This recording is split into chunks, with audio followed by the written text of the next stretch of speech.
Dear students, today we will discuss the questions and answers of the first chapter of your supplementary textbook Vistas for Class 12, and the name of the chapter is The Third Level. And as you know, this story is written by Jack Finney. Now, in this video, I will give you the answers of the important questions in this chapter. Now, question number 1. First is read and find out. Now, question number 1 is what does the third level refer to?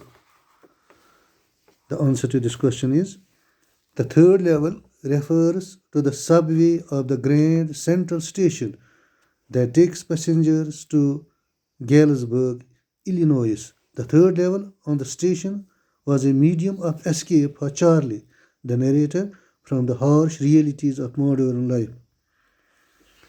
It provided him a base where he could interweave fantasy and reality. Now, page number 5, question number 2. Would Charlie ever go back to the ticket counter on the third level to buy tickets to Galesburg for himself and his wife? The answer to this question is like this. No, Charlie would never go back to the ticket counter on the third level to buy tickets to Galesburg for himself and his wife.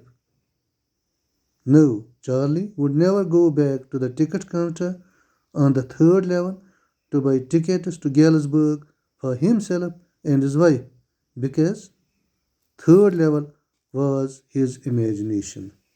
It was not in reality.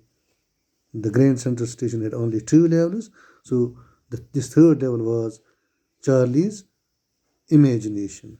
Now, question number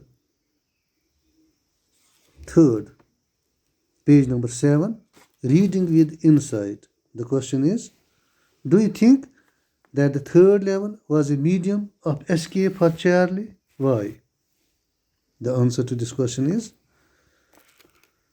yes, I think that the third level was a medium of escape for Charlie. Life in modern world is full of insecurity, fear, war, worries, and stress. Man has to confront them all the times. The harsh realities of life make living quite unpleasant and even unbearable. So he wants to escape into a wishful world. Charlie talks to his psychiatrist friend about the third level at the Grand Central Station.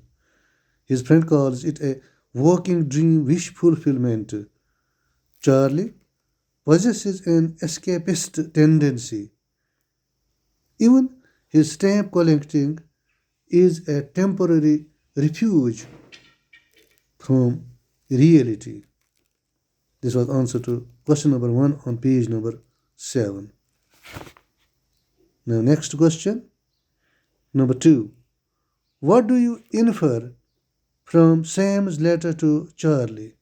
The answer is, the way Charlie came across Sam's letter was surrounded in mystery. Among his old first day covers, he found an envelope. The envelope containing the letter bore the address of his grandfather. It was written on July 18, 1894. The postmark showed the picture of President Garfield. Generally, the first day covers have blank papers in them, but this one contained a letter. The letter was addressed to Charlie. In the letter, Sam had informed Charlie that he was living on the third level. He had also told Charlie and his wife to keep looking for the third level. Clearly, the letter was a product of Charlie's imagination. Now, question number 3. The third question is, the modern world is full of insecurity, fear, war, worry, and stress. What are the ways in which we attempt to overcome them?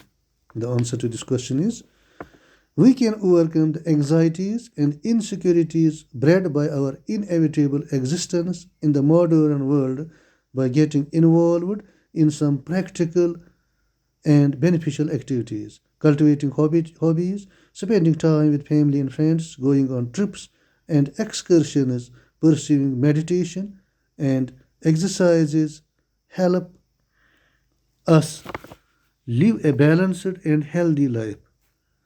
Reading good books is equivalent to having good friends with great insight. They not only enrich us with a vast store of knowledge, but also help us to learn from others' experience and stay rooted to some basic qualities of humanity. Joining hobby classes or gym, attending social events like birthdays and weddings, going for outdoor games, interacting meaningfully through social networking sites, and writing diaries, etc., can also help us relieve our worries and stay focused and disciplined in life. Simple activities like listening to music, playing with pets, an occasional dinner out, watching cinema or plays, or going to places like parks, etc., can go a long way in helping us get rid of stress, boredom, and insecurities. This was answer to question number third. Now, question number four. Do you see an intersection of time and space in the story? It's a very important question. Do you see an intersection of time and space in the story? Yes, there are certain instances in the story that show an intersection of time and space. Firstly, the first two levels of Grand Central Station were located in the present time, while the third level existed in the 1890s. Secondly, Charlie and his wife Louisa live in the present time, yet he rushes to get old currency to buy two tickets to go to the Galesburg of 1894. Further, the old architecture of the platform at the third level is different from the modern platforms of the first two levels. Besides, the archaic manner of dressing by the people and the newspaper, the world dated June 11, 1984, also overlaps with Charlie's real-time world and existence. Mailed to the letter that was mailed to Charlie's grandfather on 18th July 1894 highlights the intersection of time and space as the sender, Charlie's friend Sam, and receiver, Charlie himself, belong to the present time. Now, question number five. Apparently, logicality sometimes turns out to be a futuristic projection. Discuss.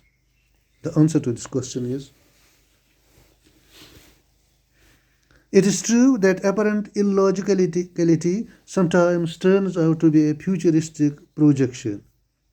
Before the Wright brothers invented the first aeroplane, nobody could have dared to believe that man could fly. Before Alexander Graham Bell invented the telephone, it would have been impossible to believe in long distance talks happening in the real time interface. Moreover, there are examples of inventions like, like that of inventing a modern day sewing machine with a needle that has hole on its wrong end, which were conceived in dreams but now are part of our everyday reality. All this emphasizes that fantasies of one point of time that seem logical meet. Now, question number six is: flatly help us keep the past alive. Discuss other ways in which this is done. What do you think of the human tendency to constantly move between the past, the present, and the future? The answer to this question is: besides flatly, there are numerous other ways to help keep the past alive.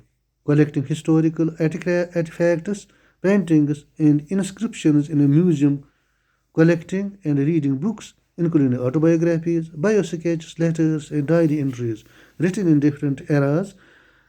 Collecting and viewing documentaries and other videos are all a few ways of revisiting history. Besides, we can keep our culture and traditions alive when we follow the rituals in ceremonies, treasure memories in the form of videos, photographs, and audio collections. Also, reviving old monuments, buildings, and other artifacts may prove a huge learning opportunity to those visiting such places and promote tourism at the same time. The capacity to oscillate between the past, present, and future is a great intellectual gift. This human tendency enables him to plan for the future in the present by reaping benefits from the past. Consider a very simple example of adopting a study technique for board exams. Considering the past result of class test or half-yearly exams, a student makes a strategy plan to address the weak areas more and score better in the future.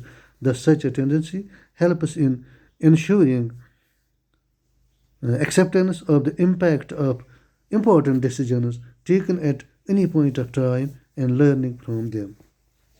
The students, this was our today's topic, questions and answers of the first chapter of your supplementary textbook Vistas. Name of the chapter was The Third Level by Jack Finney. With this, we conclude today's lecture and the first chapter of Vistas textbook. Have a nice day. Hope you understand. Have a brilliant life ahead. Thank you.